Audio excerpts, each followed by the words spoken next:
जो हमारे Saint MSG है, उन्होंने तो उन वेश्याओं के लिए काम किया है जो लोग उनका व्यापार कर चुके हैं। ऐसी बेटियों को उस दलदल से निकाल के लाना, सारे समाज से, गुंडों से चुनौती लेकर के उस समाज से उनको बाहर निकालना और अपने समाज के अंदर मुख्य धारा में जोड़ना। नमस्कार दोस्तों, द फैक्ट टाइम में आपका स्वागत है। हमारे साथ नितेश जी हैं जो एक टीचर हैं, जिनसे बातचीत करेंगे सोसाइटी के लिए किस संस्था ने, किस संत ने या किस सोशल रिफॉर्मर ने सबसे ज़्यादा कंट्रीब्यूशन दिया है आज तक। जानते हैं इनसे बातचीत करके। Nitesh ji, the fact time में आपका स्वागत है। आपकी क्वालिफिकेशन क्या है? I am post graduate in English and I am post graduate in public administration. Currently आप एज ए टीचर, आपका प्रोफेशन है? I am a teacher in international school. I am teaching +1 and +2 students as a school lecturer. Ma'am, आप society के बारे में देखते होंगे, आप बच्चों को टीच भी करते हैं, तो आजकल माहौल कैसा चल रहा है सोसाइटी में? Just a time of very selfishness. इतना बाहर ऐसा माहौल है कि कोई अपने से अलग किसी दूसरे के बारे में सोचता ही नहीं है। चाहे फिर वो स्कूल के बच्चे हों, चाहे समाज के अच्छे पढ़े लिखे लोग हों, चाहे गांव से रिलेट करने वाले लोग हों, हर कोई सिर्फ अपने बारे में ही सोचता है। आज की जो मानसिकता लोगों की हो गई है वो अपने तक ही सीमित है। आपको कोई ऐसी संस्था आप मिली है या देखा है आपने जो दूसरों के लिए काम करती हो, जो सोसाइटी के लिए काम करती हो? हाँ जी, मैं काफ़ी संस्थाओं में मैं गई हुई हूँ, मैंने लाइव एक्सपीरियंस देखे हुए हैं। लेकिन जो सबसे ज़्यादा जो एक्टिवली और जो रियल बेसिस पे जो काम करती है, जो सिर्फ बात करने की बात नहीं आती, जहाँ पे वाकई में किसी चीज़ पे एक्ट किया जाता है, वो डेरा सच्चा सौदा ही एक ऐसी संस्था है जहाँ मैंने अपनी लाइफ में ये एक्सपीरियंस किया है कि यहाँ वास्तव में काम होता है। कैसे काम आपने देखे हैं डेरा सच्चा सौदा संस्था के द्वारा किए जा रहे हैं जो सोसाइटी के लिए? डेरा सच्चा सौदा में जो काम किए जाते हैं वो जो हमारे समाज की जो आज की जो सोच है उसके बिल्कुल अलग है। आज लोग अपने बारे में नहीं सोचते। ये एक ऐसी संस्था है जहाँ पे जो गुरुजी हैं, जो सेंट गुरमीत राम रहीम सिंह जी, वो उन्होंने शुरू से ही यहाँ के इतने लोगों को यही टीच किया है कि आप दूसरों के बारे में सोचो। मेरी अपनी फैमिली ले तो हम भी पहले जब तक यहाँ से नहीं जुड़े थे तब तक हम लोग भी सिर्फ अपने बारे में ही सोचते थे। लेकिन हमारी सोच को बदलना है, एक इंसान की सोच को बदल देना बहुत बड़ा काम होता है। और जो सेंट एमएसजी हैं, राम रहीम जी, जिनको दुनिया अक्सर कहती है और उनके बारे में गलत बोलती है, उन्होंने तो वो काम किया है जो आज तक कोई कर ही नहीं सका। आप अपने घर के एक सदस्य की सोच नहीं बदल सकते। अगर आपके घर में एक सदस्य अलग राय रखता है तो आपको एडजस्ट करना पड़ता है, आप उसे बदल नहीं सकते। लेकिन सेंट एमएसजी ऐसे हैं जिन्होंने दूसरों की सोच को बदला ही नहीं बल्कि उनके जीवन को भी बदल दिया। पूरे समाज को बदलने की एक मुहिम उन्होंने चलाई है और बहुत हद तक उन्होंने समाज को बदला भी है। मैम, आजकल देखते हैं नशा बहुत बढ़ रहा है, क्या कोई उन्होंने ऐसा कुछ स्टार्टअप किया है जिससे लोगों का नशा ख़त्म हो जाए, नशे में पाबंदी लगी जाए?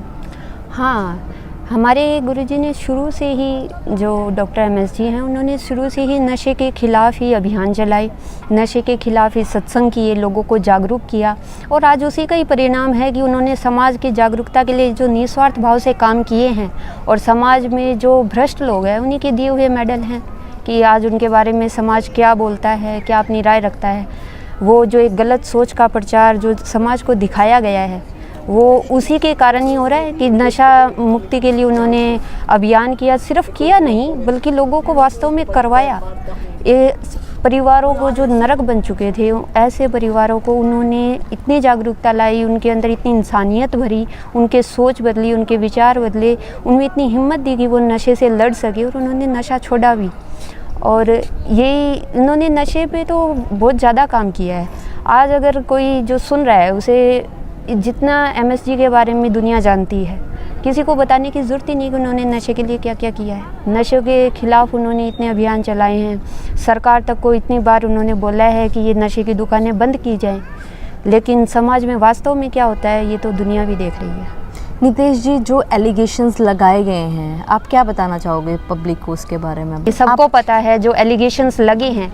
अगर किसी पे के पीछे ही पड़ जाओ हाथ धो के कि इसने ये कर दिया, इसने वो कर दिया, और तो उसका क्या हो सकता है? एलिगेशंस पूरे झूठे हैं। क्योंकि अगर एक साधारण इंसान जो होता है वो अपने परिवार के बारे में सोचता है। वो इतना जैसे जैसे आरोप हमारे गुरुओं पे, संतों पे लगे हैं, सिर्फ मैं डेरा की बात नहीं करूँ, अगर दूसरे संतों को देखा जाए जिनके बारे में भी आरोप लगाए गए हैं, उनको जेल में डाला गया है, हमारे गुरुजी को जेल में डाला गया है। तो अगर आप ये मान लें कि किसी के कोई इंसान जो अपने परिवार के बारे में सोचता है वो इतना गिरा हुआ नहीं हो सकता कि वो किसी और का इतना बुरा करे, किसी लड़की के बारे में इतना गलत सोचे, या ये आम इंसान भी समाज का ऐसा नहीं होता। तो एक जो संत गुरु की पदवी पे बैठा है और जो देश के लिए इतना कुछ कर रहा है, समाज के लिए इतना कुछ कर रहा है, इतने लाखों युवाओं का जीवन बदलने की कोशिश कर रहा है, जब हमारा देश एक ऐसी सिचुएशन में है जहाँ पे लाखों युवा बेरोजगार हैं, उनको रोजगार देने के लिए, उनको सही शिक्षा देने के लिए जो समाज के लिए इतना कुछ कर रहा है, अगर कोई उसके पीछे हाथ धो के पड़ जाए, तूने ये कर दिया, तूने वो कर दिया, तो इन सब चीज़ों का कोई मतलब नहीं होता। और ये सब सारी संगत हमारी जानती है, लोग जानते हैं। अब बिना सोचे समझे बोलने वालों के बारे में कुछ नहीं कहा जा सकता, वो कुछ भी बोल सकते हैं, उनकी जीभ ही उनकी मालिक होती है। और बाकी सबको पता है कि सारे एलिगेशंस पूरी तरह से झूठे हैं और एक दिन कोर्ट में प्रूव भी होंगे ये सब। मैम 4 साल पहले मीडिया में भी काफ़ी प्रचार किया जा रहा था, काफ़ी सुरक्षा के लिए, बेटियों की सुरक्षा के ऊपर सवाल उठाया जा रहा था, काफ़ी अलग अलग बातें बोली जा रही थी। आपको क्या लगता है जो मीडिया में काफ़ी खबरें आई, हेडलाइंस आई, उन सब के बारे में? मीडिया सुरक्षा के बारे में बात करती है, लड़कियों की सुरक्षा के बारे में, तो मीडिया तब कहाँ चली जाती है जब हरियाणा और पंजाब की ऐसी हालात हैं कि वहाँ पर अगर शाम को सूरज ढल जाए तो वहाँ पे कोई लड़की घर से बाहर एक दुकान पर अपना सामान लेने के लिए नहीं जा सकती। अगर उसे रात को 8 बजे कहीं जाना हो तो वो बाहर जाएगी तो उसे देखना पड़ता है कि या तो उसका भाई साथ जाए, या उसका पति साथ जाए, या उसके पापा साथ जाए, तब मीडिया कहाँ चली जाती है। देश के अंदर इतने नशे के ठिकाने खुल गए हैं, हर जगह गली मोहल्ले के अंदर नशे की दुकानें मिल जाती हैं, उनके आगे लाख लड़के खड़े हो जाते हैं, बकवासबाजियाँ करते हैं, मोहल्ले के अंदर माता बहनों को जीना आराम हो जाता है, उस गली में निकलना मुश्किल हो जाता है, तब मीडिया कहाँ चली जाती है। और मीडिया क्या करती है, हमारे गुरुजी ने क्या कर दिया, आपके पास कोई बात है तो प्रूव करो ना। अगर आपने 4 साल पहले मीडिया ने चलाया था, उस टाइम मैं गुजरात में थी, मैं खुद गुजरात में रहती हूँ, मेरे हस्बैंड वहाँ जॉब करते हैं, उस टाइम इतना कुछ चला था, वहाँ के जो लोकल जो पीपल थे उन्होंने हमारे बारे में पूछा, क्योंकि everyone knows we are belonging from Dera Sacha Sauda, तो उन्होंने आके हमसे क्वेश्चन किए, वो बिल्कुल नहीं जानते थे डेरा सच्चा सौदा के बारे में। और जबकि उन लोगों ने हमसे जब ये सवाल किए तो मैंने उनको बताया कि ऐसे ऐसे बात है, तो उन लोगों को कोई मतलब नहीं है डेरा सच्चा सौदा से, गुजरात के लोग हैं, नहीं जानते इतना सब कुछ, जामनगर में हम रहते थे।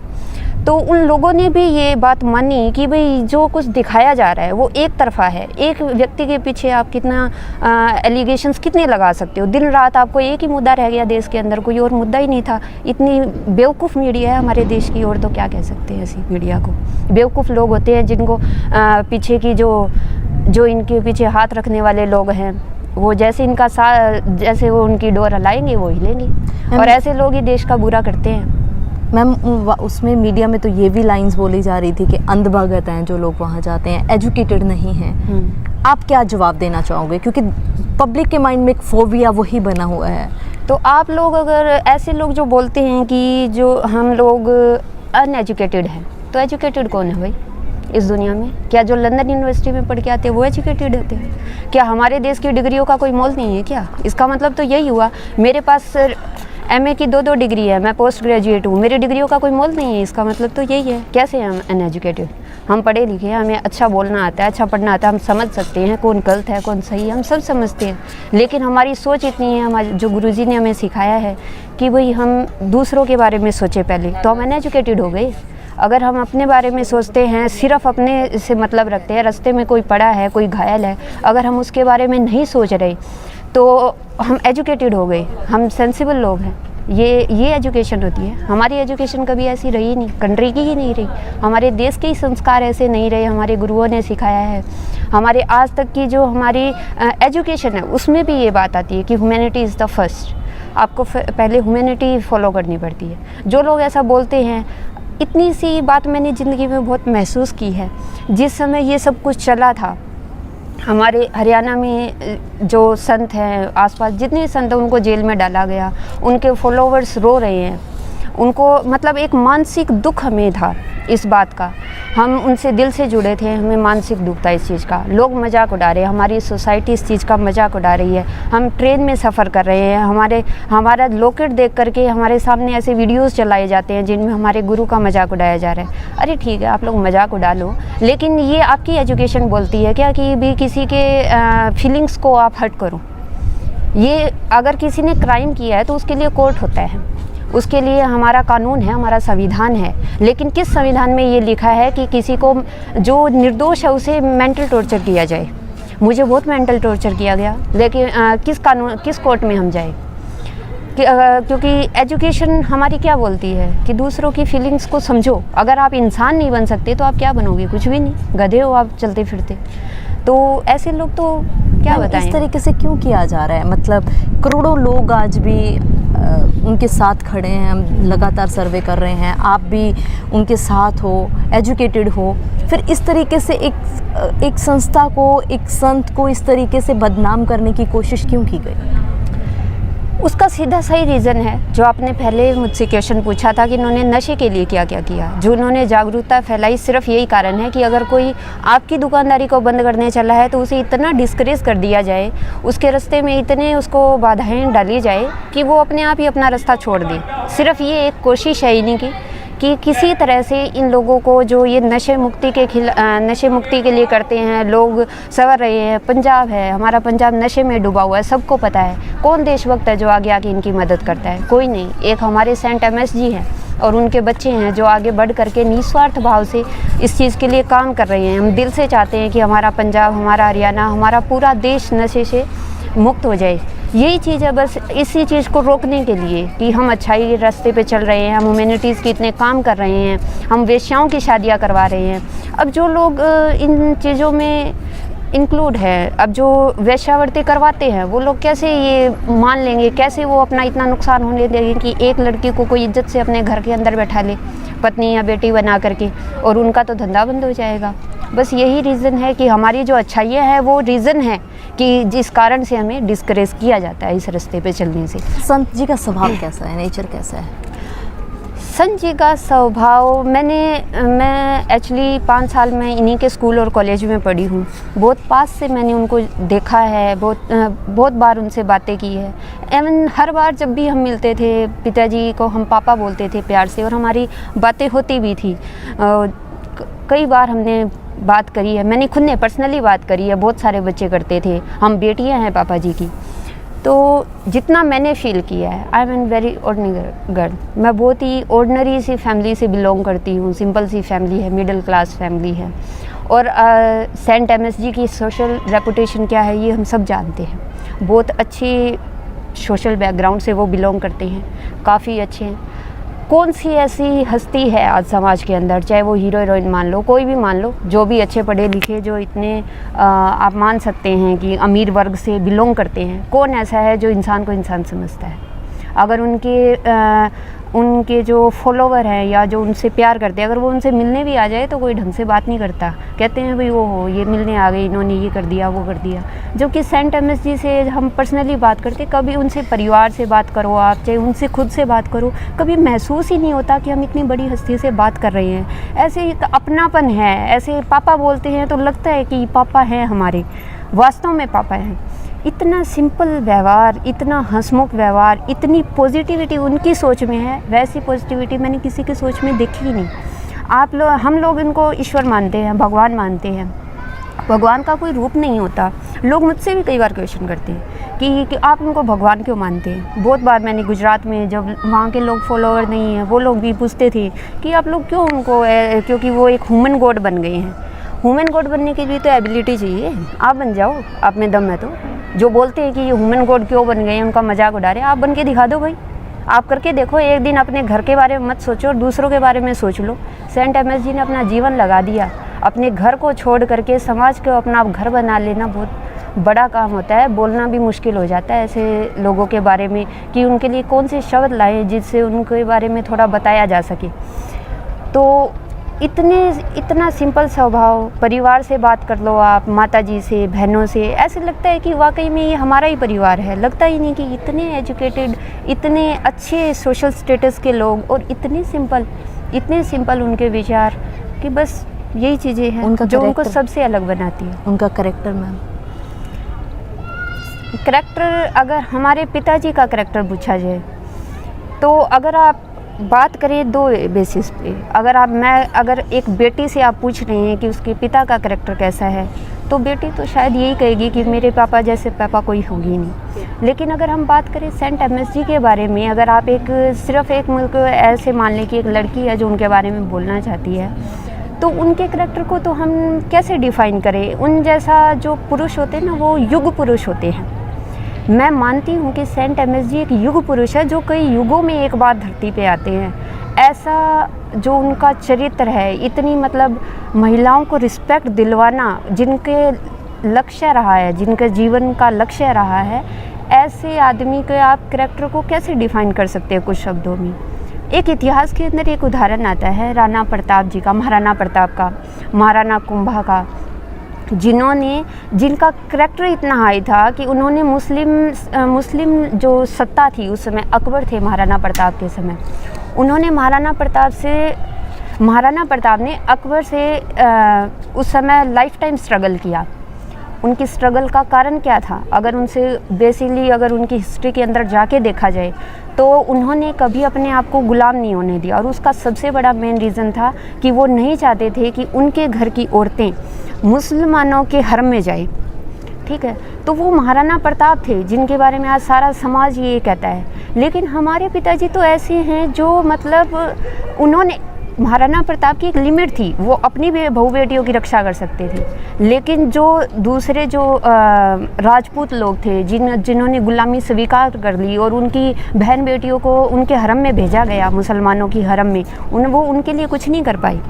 लेकिन आज भी समाज उनको इतने ऊंचे दर्जे पे रखता है। महाराणा प्रताप को, जो राणा कुंभा के वंशज थे, कितना आदर से उनका नाम लिया जाता है। महात्मा गांधी जी, जिनको महिलाओं के लिए इतना सब कुछ काम किया, उन्होंने उनके उत्थान के लिए काम किया, उनको इतने ऊंचे दर्जे पे रखते हैं। तो जो हमारे सेंट एमएसजी है, उन्होंने तो उन वेश्याओं के लिए काम किया है जो लोग उनका व्यापार कर चुके हैं। ऐसी बेटियों को उस दलदल से निकाल के लाना, सारे समाज से, गुंडों से चुनौती लेकर के उस समाज से उनको बाहर निकालना और अपने समाज के अंदर मुख्य धारा में जोड़ना, ऐसे सेंट के लिए आप क्या बात कर सकते हैं जो दूसरों की बेटियों को अपनी बेटियां बना करके उनको अच्छे संस्कार देते हो। उनके करैक्टर के बारे में तो कुछ डिफाइन हो ही नहीं सकता। आने वाला युग देखेगा, आने वाली दुनिया देखेगी कि जो स्थान आज तक किसी को नहीं मिला वो हमारे गुरुजी को मिलेगा, और एक दिन ज़रूर मिलेगा। 4 सालों से वो नहीं है समाज में, क्या प्रभाव आपको लगता है समाज के ऊपर पड़ रहा है? समाज के ऊपर तो बहुत बुरा प्रभाव पड़ चुका है, पड़ा नहीं है। 4 साल हो गए उनको गए हुए।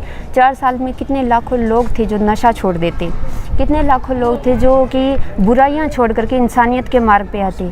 आप डेरा सच्चा सौदा के रिकॉर्ड देख लीजिए कि उन्होंने इंसानियत के कामों के लिए कितने रिकॉर्ड बनाए।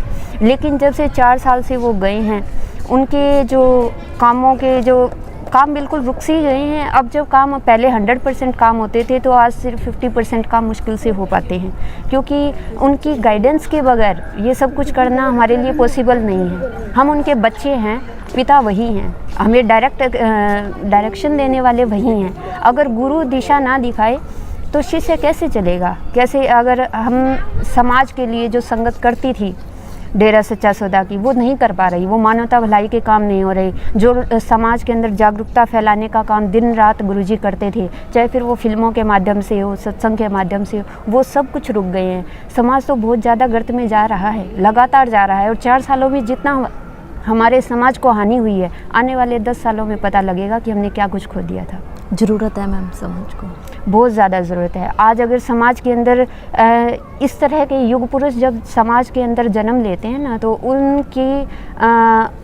उनको देखना, हमारे देश के जो जिम्मेवार लोग जो गद्दियों पे बैठे हैं पसारे मार मार के, उनको देखना चाहिए कि ऐसा कोई समाज के अंदर व्यक्ति है जिसने अपना जीवन लगा दिया समाज के लिए। ऐसे किसी ने 2-4 दिन आके बोल दिया ये है वो है, किसी कोर्ट ने सज़ा सुना दी, तो ऐसे लोगों के लिए तो स्पेशल उनके लिए होना चाहिए, स्पेशल उनको एक्ट लेने चाहिए, ऐसे एक्शन लेने चाहिए जिससे ऐसे लोगों को प्रोटेक्शन दी जा सके कि कोई भी आके उनके ऊपर एलिगेशन ना लगा सके।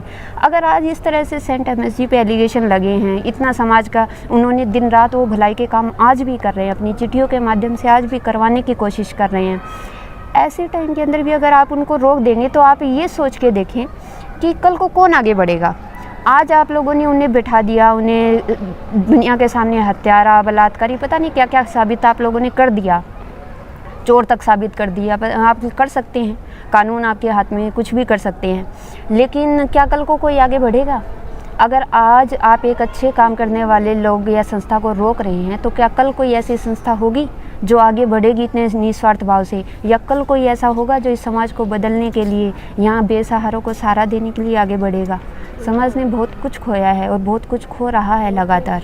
आपको क्या लगता है ये सज़ा एक्चुअली में मिल किसको रही है, संत जी को या समाज को? ये सज़ा एक्चुअली समाज को मिल रही है और उस समाज को मिल रही है जो अभी तक नहीं जुड़ा है। जो लोग आज मजाक उड़ा रहे हैं हमारे गुरुजी का, हमारी संस्था का, हमारे कामों का, ये सज़ा उन लोगों को मिल रही है क्योंकि जिन लोगों का भविष्य बदलने वाला था, जो लोग बुराइयां छोड़ करके अच्छे राह पे चलने वाले थे, और जिन बेसहारा लोगों को जिनके घर नहीं हैं, ऐसी विधवा बेटियां जिनकी कोई शादी नहीं कर रहा, ऐसे अपंग लोग जो जीवन में बेसहारा हैं, ऐसे लोगों को जिनका साथ देने के लिए कोई खड़ा था, उस व्यक्ति को अगर आपने जेल में डाल दिया, उससे प्यार करने वालों पे आप जुल्म करते हैं, उनको रोका जाता है, तो आप तो उन लोगों को सज़ा दे रहे हैं जो उनके बारे में जानता ही नहीं। जो लोग मजाक उड़ा रहे हैं, एक्चुअली सज़ा उन लोगों को मिल रही है, उनके आने वाले वंशजों को मिल रही है। मैम, संत जी समाज में आ जाते हैं तो क्या आपको लगता है बदलाव होगा? अब संत जी अब समाज में वापस आएंगे, ज़रूर आएंगे, हमारा विश्वास है, हमें देश की न्यायपालिका पे उसके न्याय पर विश्वास है। और जब संत जी आएंगे तो अब बदलाव नहीं होगा, अब क्रांति होगी, और वो क्रांति होगी अच्छाई की। जो बुराइयां सिर तान के खड़ी हैं, जो नशे की दुकानें खोल रही हैं, अब हाल ही में खबर सुनी थी मैंने कुछ दिन पहले कि महिलाओं के लिए अलग से शराब के ठेके खुले जाएंगे।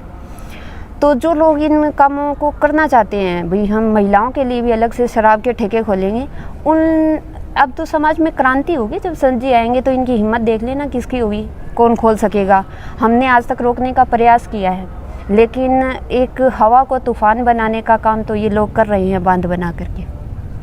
जी मैम, आपका बहुत बहुत धन्यवाद। लास्ट में आप सरकार से कुछ अपील करना चाहें संत डॉक्टर गुरमीत राम रहीम सिंह जी सर के लिए? हाँ जी, सरकार से अगर हम अपील यही करते हैं कि जो समाज के अंदर जिम्मेवार लोग हैं, आप सरकार के अंदर अच्छी पदवियों पे बैठे हैं, जिम्मेवारी की एक पोस्ट पे आप बैठे हैं, आपका सबसे पहला कर्तव्य हमारे संविधान के प्रति, हमारे देश के प्रति यही बनता है कि आप वो करें जो हमारे देश को ज़रूरत है।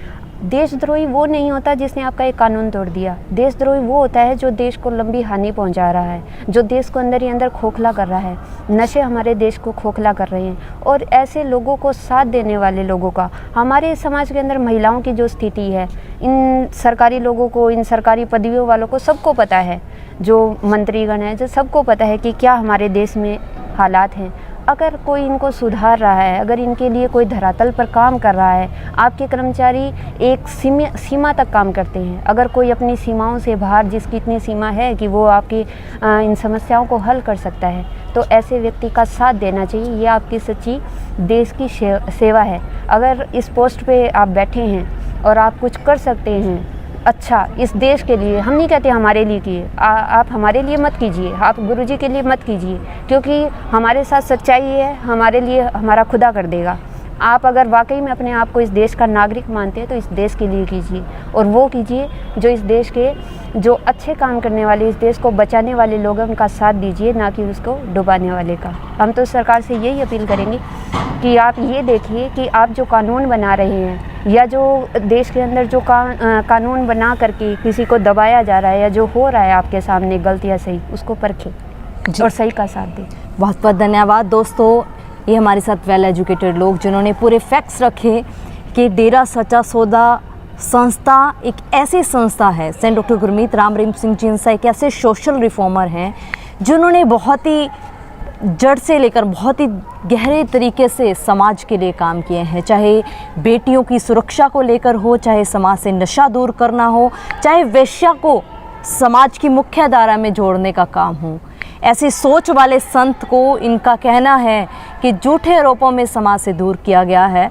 जो लोग नहीं चाहते समाज से नशा दूर हो, जो लोग नहीं चाहते बेटियों की इज्जत समाज में हो, जो लोग नहीं चाहते कि एक वेश्या भी बेटी बनकर समाज में रहे, एक मुख्य धारा में जुड़े, उन लोगों ने संत जी को समाज से दूर किया है। ये अपील कर रही हैं कि जो संस्था समाज में सबसे ज़्यादा आगे है समाज हित के लिए, आज ऐसे संस्था का सरकार भी साथ दे और सच का सामना समाज को करना चाहिए और सच समाज के सामने आना चाहिए। इनकी अपील है। आप भी सोचिएगा आपकी क्या राय है, जरूर डालिएगा कमेंट बॉक्स में। देखते रहिए द फैक्ट टाइम। बहुत बहुत धन्यवाद।